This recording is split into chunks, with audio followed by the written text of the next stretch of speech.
So first it was saying that everything that's wrong in this country is the result of DEI. Then it was removing black historical figures from the DoD website and history books. Then it was passing regulations in the military that specifically target black men in order to remove them from the military. And now they've just rolled back the federal ban on segregation, making it to where segregation is no longer banned on a federal level. Don't get me wrong, it's still banned on a state level. But how long do you think it's going to take Republicans to change that? Oh, but Trump's not racist. Now, I know goddamn fucking well I did not just see something that says that Trump wants to bring back segregation. Bitch, I promise you, I will spit in every white person's fountain and I will fucking drink from the black people's fountain. I'm that fucking bitch, okay? I'm the one that you motherfuckers would have had up in a tree because I'm not walking with you fucking racist piece of shits. We're not the same fucking white people you used to know, bitch. Fuck you, Trump. I'm gonna get in so much trouble for saying this, but I think white people need segregation. We need segregation to learn a lesson. There are far too many white people who think like, oh, it's okay, we roll back DEI, everybody will be fine. Like, I see that you're cool, you see that I'm cool. No. And thanks to the Trump administration, they've rolled back a lot of segregation laws, so I mean, not that they ever tore down the original separate water fountains. They're just going to put the sign up once again that says blacks only. There are a lot of people who think if segregation comes back, it will be to their advantage. It will be to such the disadvantage of white population. And frankly, I think it's going to be good. There was a white woman who went into some bar the other day and she filmed it. Wearing a MAGA hat, she walked into a bar and like automatically the owner of the bar was like, get the out of my bar. You can't deny me service. No, your kind went to the Supreme Court to ensure that I can deny you service. Your beliefs are not my beliefs. Get the hell out of my bar. But I voted for MAGA, and I'm white. You can't deny me. Yeah, we can. Yeah, we absolutely can. And she's filming it. And you can almost hear in her voice, she's absolutely sure she's going to post this video and she's going to become instantly famous. How dare this bar deny her? And instead the comments were like, know your place. That is not your space. The last time there was segregation, minorities couldn't go into white spaces, but white people went into minority spaces. There's always some stereotypical photo of like some socialite from Fifth Avenue up in the Harlem in the jazz clubs being like, oh, I'm mixing with the cool people and smoking the funny cigarettes. And then, inevitably she marries a Vanderbilt and, settles down and remembers her side of the town. I think if this time segregation comes back, segregation should be to keep the white people out. It would be good for minority culture, but it would be outstanding for white culture to finally understand, really get the point. No, we're gatekeeping. Hairstyles and food and flavor and music and culture, all of this is ours.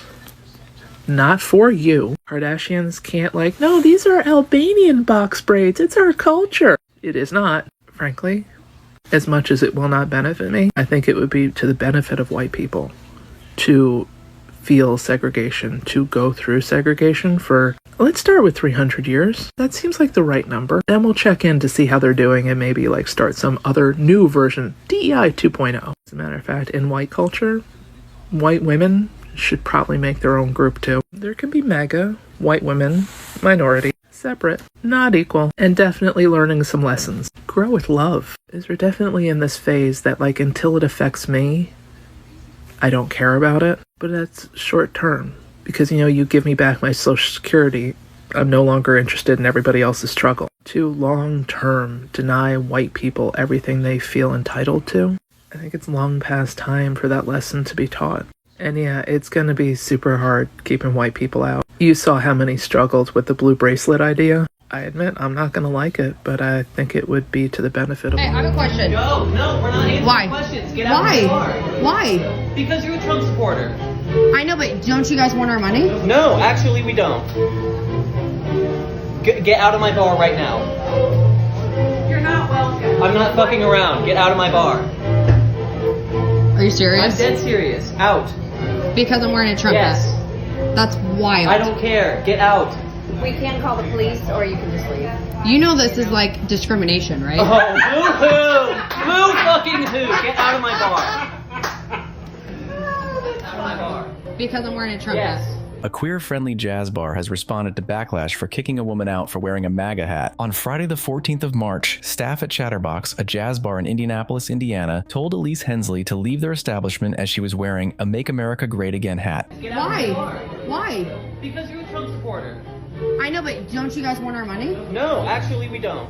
Taking to Instagram on Monday the 17th of March, the bar addressed the incident, writing, "On Friday, March 14th, a group of individuals visited Chatterbox and intentionally misgendered and harassed a Chatterbox employee, resulting in them being asked to leave by our staff. They then continued verbally assaulting our patrons and staff and threatened our establishment. We do not tolerate dehumanizing or disrespectful language or symbolism in our establishment." Elise Hensley, the woman who was told to leave, claimed the incident was discrimination.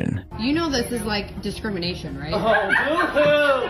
Boo-fucking-hoo! Get out of my bar. Elise has since been interviewed on a local news channel in which she said, I wore that hat because I do love our president of the United States. He is our president. I do appreciate that. And I don't think I find anything wrong with me wanting to wear a Trump hat because he is our president. In response to Chatterbox's statement, Elise told the news channel that she did not misgender anyone at the bar and that she would have willingly taken off her hat if she was asked.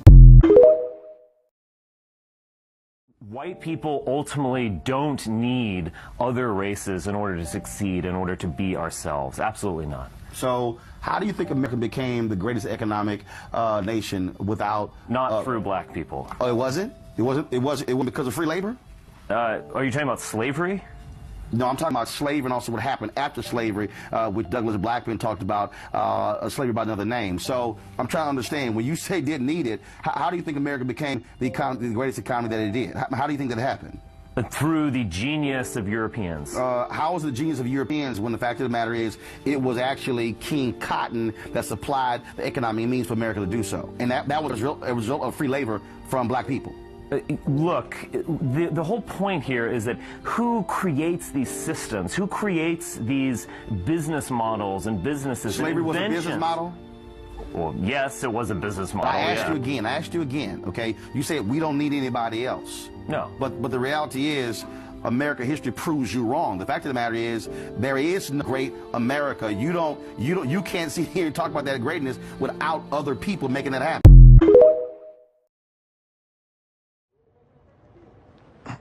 Here's reality, okay? Port Arthur, Texas, used to be one of the biggest ports. Shreveport, Louisiana, used to be one of the biggest ports. Baton Rouge, Louisiana, still is a big port, right?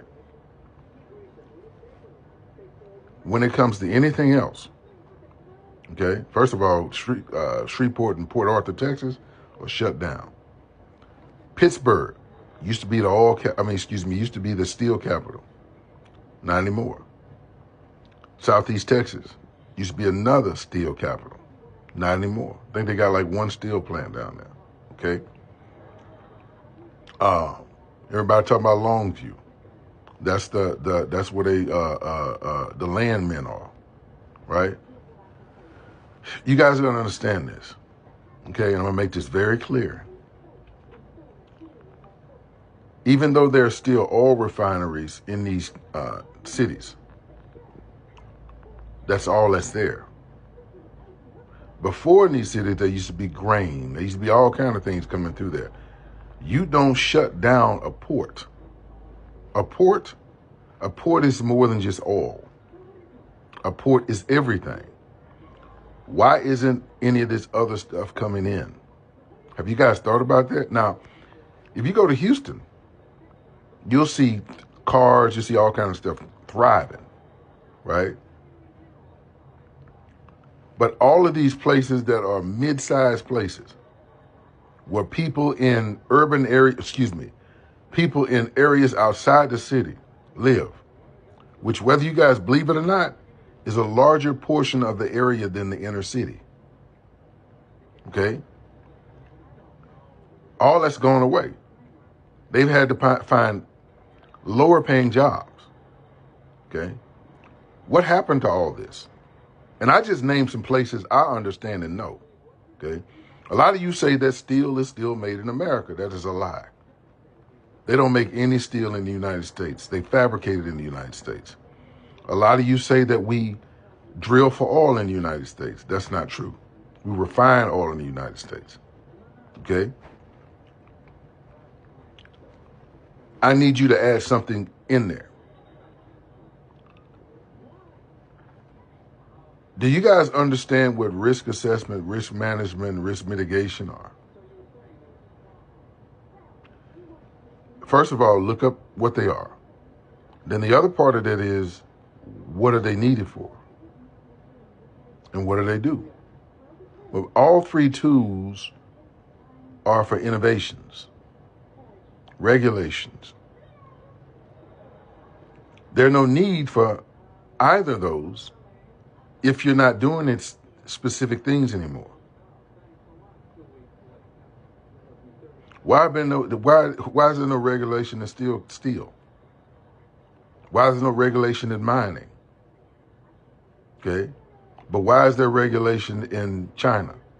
Why is there regulation in India? Why is there regulation in Mexico? Because that's where they are doing it. Why there's regulation in Saudi Arabia? Because that's where they are drilling for oil. Why is there regulation in Nigeria? That's because they are. So here's the thing about it. In order to catch up innovatively to the world, fuck AI, you would have to automate plants in the couple of $1 billion they're investing, or 600 billion, 500 billion, is nowhere near. That's just numbers that impress you. That's just numbers that impress you. In order to replace those workers in that plant, the level of automation would be crazy. Some of you don't understand. There's no difference between automation and AI.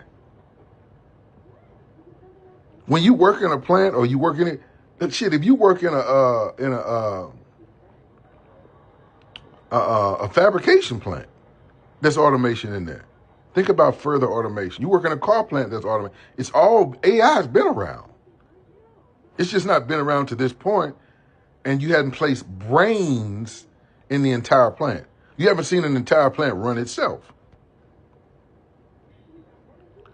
So when you see people talk about America, you don't realize how much they have to catch up to compete with China and all these other countries, because you think America is the seat of innovation.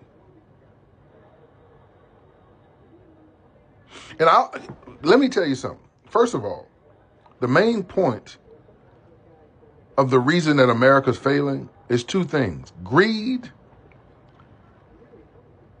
and Caucasians people need for other people to do the work that they don't want to do. Those are two reasons. There is no other reason. It ain't the devil. It's not any of that. Okay? They're always trying to get somebody else to do the work. They've done that throughout their history. We can't do all this work. Where do we get it?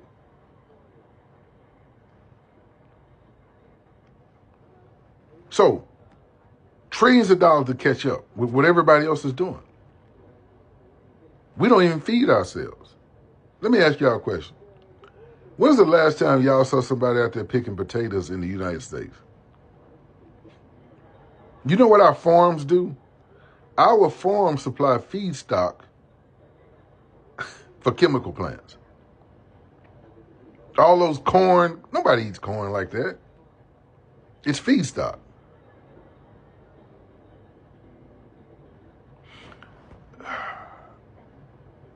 I say all this to let you guys know that this is over.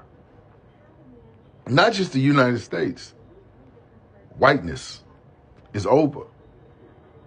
Let it die. It's you get along, motherfuckers, that keep stuff around that God trying to get rid of. You pray get rid of prejudice and racism, but you won't let it happen.